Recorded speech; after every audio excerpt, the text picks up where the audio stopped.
여러분 안녕하십니까, 진성호입니다. 지금 검찰의 인사 태풍이 불기 시작했습니다. 윤석열 당선인이 대통령에 취임하고 법무부 장관을 임명하고 그 다음에 검찰총장과 협의해서 인사는 단행됩니다. 하반기 인사에서 친문재인 검사들, 반 윤석열 검사들의 거취가 지금 주목됩니다. 그런데 이런 인사 태풍이 불기도 전에 사표를 내기 시작했습니다. 자, 이규원 검사가 사표를 냈습니다. 이른바 윤중천 보고서, 그러니까 이 김학의 전 법무부 차관 별장 접대 의혹 사건의 이 보고서를 쓰는 과정에서 윤중천 씨가 하지도 않은 말을 써서 물의를 빚었던 이규원 검사, 지금 수사를 받고 있습니다. 그런데 지금 사표를 냈습니다. 자, 이 이규원 검사는 이 윤석열 당시 검찰총장이 원주별장에 온 적이 있는 것도 같다는 내용을 면담 보고서에 허위로 기재한 혐의로 지금 이 수사를 받고 하고 있습니다. 그런데 이미 재판을 받고 있는, 수사가 끝나서 이미 재판을 받고 있는 이규원 검사가 사표를 내므로써 지금 검찰 내에 있는 이른바 반윤 검사들의 거취가 관심을 모으고 있습니다. 자, 윤중천 허위 보고서 작성 등의 혐의로 이미 피고인이 된, 재판을 받고 있는 이규원 이 춘천지검 부부장 검사가 윤석열 후보가 당선되는 그 즈음, 그러니까 10일 날 검찰에 사의를 표했습니다. 윤석열 후보가 당선이 확정되자마자 이렇게 사표를 쓴 이유는 뭐겠습니까? 이제 검찰에는 엄청난 칼바람이 불 겁니다. 이게 뭐 윤석열 편에 섰다 안 섰다가 중요한 게 아니라 이처럼 허위 사실을 기재했고, 또 더 가관인 것은 이 이규원 검사의 이 허위 면담 보고서를 근거로 언론에 이 사실을 흘림으로써 한겨레가 일면 토업으로 윤석열 검찰총장이 별장 접대를 받았다는 기사를 썼다가 물의를 빚었습니다. 이례적으로 윤석열 당시 검찰총장이 법적 대응을 했고, 한겨레는 일면에 사과 정정 보도를 하는 굴욕을 당했습니다. 이 모든 것이 가능하게 한 것이 바로 이 이규원 검사, 이규원 검사의 단독 행위일까요? 그렇지 않습니다. 아마 뒤에 누가 있지 않았을까요? 아무튼 김학의 사건, 자, 문재인 대통령이 직접 김학의 사건을 지명하면서 당시 장자연, 버닝썬과 함께 재조사를 지시합니다. 그런데 그 과정에서 상당히 많은 무리수를 두고 범죄 혐의가 발견돼서 지금 수사를 받고 재판에 넘겨진 겁니다. 물론 이 법원 결정을 예단하지는 않겠습니다만 지금까지 드러난 것을 보면 이규원 검사는 문재인 권력의 뒷배를 안고 마음대로 권력을 휘두른 게 아닌가 하는 의혹을 받고 있습니다. 어떻게 일개 검사가 이렇게 윤중천 면담 보고서를 허위로 작성하고 또 그걸 갖다가 언론에 흘려서 보도하게 해서 윤석열을 칩니까? 아무튼 이런 사람들 지금 한둘이 아닙니다. 자, 검찰총장 윤석열을 징계하고 직무를 정지시키고 이런 행위를 했던 추미애 당시 법무부 장관 라인에 섰던 인사들이 지금 인사 태풍에 휩쓸릴 것으로 보입니다. 지금 검찰 내는 독려하고 있습니다. 먼저 사표를 쓰느냐, 아니면 이번 하반기 검찰 인사를 보고 쓰느냐. 자, 이들은 이미 알고 있습니다. 한동훈 검사장이 어떤 운명을 당했는지. 조국 전 장관 일가를 수사 지휘한 당시 대검 반부패 강력 부장이었다는 이유 때문인지 추미애 장관이 오자마자 부산 고검으로 좌천 유배시킵니다. 그 뒤에 한동훈은 두세 차례 더 이렇게 뭐 법무연수원, 사법연수원, 아무튼 지금은 수사권도 없는 사법연수원 부원장으로 있습니다. 옆에 부하 직원도 검사는 없을 겁니다. 자, 이제 한동훈은 부활할 겁니다. 틀림없이. 윤석열 당선인이 지난번 중앙일보와의 인터뷰에서 한동훈이라는 이름만 지칭하지 않았을 뿐이지 이런 사람이 지금 이런 대우를 받는 것은 온당치 않다는 취지로 말한 적이 있습니다. 반면 반윤석열 편에 섰던 사람들, 특히 문재인 대통령의 경희대 법대 후배인 이성윤 현 서울고검장, 당시 서울중앙지검장, 문재인 정권 들어서 초고속, 그러니까 검찰의 빅4라고 하는 요직 중 3군데를 거쳤던 입지전적인 정말 대단한 인물입니다.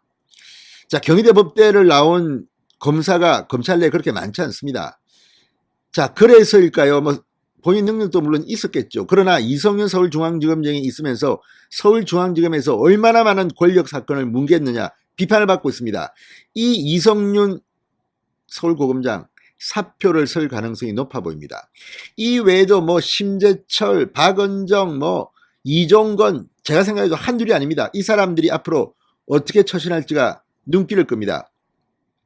지금 현재 서울중앙지검장인 이정수 검사장 역시 박범계 법무부 장관의 남관고 후배로서 이재명 당시 대선 후보를 봐줬다는 의혹에 휩싸여 있습니다. 서울중앙지검의 대장동 수사는 이 깃털들만 건드렸다는 비판을 받고 있습니다. 자, 만약에 윤석열 대통령이 취임하고 법무부 장관을 지명해서 그 법무부 장관이 검찰 인생을 단행, 이 서울중앙지검장의 한동훈이나 박찬호나 아무튼 이 용기 있는 검사가 온다면 이재명 후보도 어떻게 될지 아무도 모릅니다.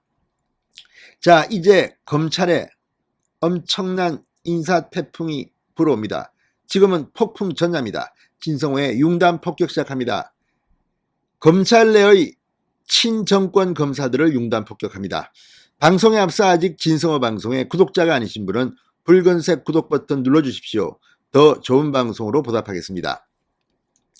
자, 검찰총장 출신 대통령이 탄생합니다. 이제 검찰에 엄청난 인사 태풍이 불 것이라는 관측이 제기되고 있습니다. 이른바 반윤 검사들은 지금 좌불안석입니다. 올 하반기 정기 인사에서 지방으로 유배되거나 비수사 부서로 좌천되거나 아니면 사표를 쓰게 될지도 모릅니다. 아니, 법적 책임을 추궁당할지도 모릅니다. 자, 윤중천 허위 보고서 작성 등 혐의로 재판에 넘겨진 이규원 춘천지검 부부장검사가 10일날 윤석열 당선이 확정된 그날 사의를 표했습니다. 자, 이걸 보면 이제 검찰에 줄사표가 예고되고 있습니다. 자, 윤석열을 탄압한 검사들, 검찰총장입니다. 상사입니다. 그럼에도 불구하고 추미애를 믿고 문재인 대통령을 믿고 이런 행동을 한 것은 아닌가 의심이 됩니다. 자, 올 1월 인사에서 검사장급 이상 고위급 인도는 그렇게 많지 않았습니다. 이번 하반기 인사에서는 대대적인 검찰 간부 인사가 예견됩니다. 박범계 법무부 장관 오늘 출근길에 윤석열 당선인에 대한 입장을 질문받고 축하드린다. 그리고 뭐 주저리 말했습니다만 박범계 장관도 떨고 있을 겁니다. 지금 재판을 받고 있는 피고인의 신분입니다. 자, 새 정부가 올해 들었으면 적어도 8월쯤에는 하반기 인사 있는데 이게 7월로 앞당겨진다는 말이 나돌고 있습니다. 인사 시기가 앞당겨지면 친윤검사, 반윤검사의 희비가 좀 더 일찍 엇갈릴 것으로 보입니다. 자, 대표적인 경희대 법대 문재인 후배 이성윤 서울고검장 지금 좌불안석일 겁니다. 대검 반부패 강력부장, 법무부 검찰국장, 서울중앙지검장 빅4 중 빅3를 거친 인물입니다. 특히 최강욱 민주당 의원 기소, 채널A 사건 등을 두고 윤석열 당시 검찰총장과 갈등을 빚었습니다. 추미애 장관이 수사 지휘권을 발동해서 윤석열은 손도 못 대게 했던 그런 경험이 있습니다. 그런데도 한동훈 검사장 공모라는 이름을 쓰지도 못했습니다. 자, 김학의 전 차관 불법 출국 금지 의혹 수사에 외압을 행사한 혐의로 기소됐으나 이후 인사에서 중앙지검장에서 서울고검장으로 승진하게 됐습니다. 다들 이제 앞으로 큰일 났습니다. 심재철 서울남부지검장, 이종건 서울서부지검장, 윤석열 당선인이 검찰총장으로 재직하던 당시 징계 결정 과정에서 법무부 추미애 편에 서서 추미애 라인으로 꼽히고 있습니다. 이정현 대검 공공수사부장, 윤석열 당선인이 정직 2개월 처분을 받을 당시 징계를 주장하는 취지의 진술서를 낸 바 있습니다. 이외에도 박은정 수원지검 성남지청장, 법무부 감찰 담당관 때 추미애의 최측근으로 분류되면서 윤석열의 감찰 징계 청구 실무를 주도했습니다. 이들의 운명 어떻게 될까요? 물론 없는 죄를 뒤집어 씌우면 안 됩니다. 있는 대로만 하면 됩니다. 지금 검찰 내부가 동요하고 있습니다. 이들 중 누가 검찰을 떠날까요? 한동수 감찰부장의 거취도 지금 상당히 관심을 모으고 있습니다. 진성호의 융단 폭격이었습니다. 여러분 감사합니다.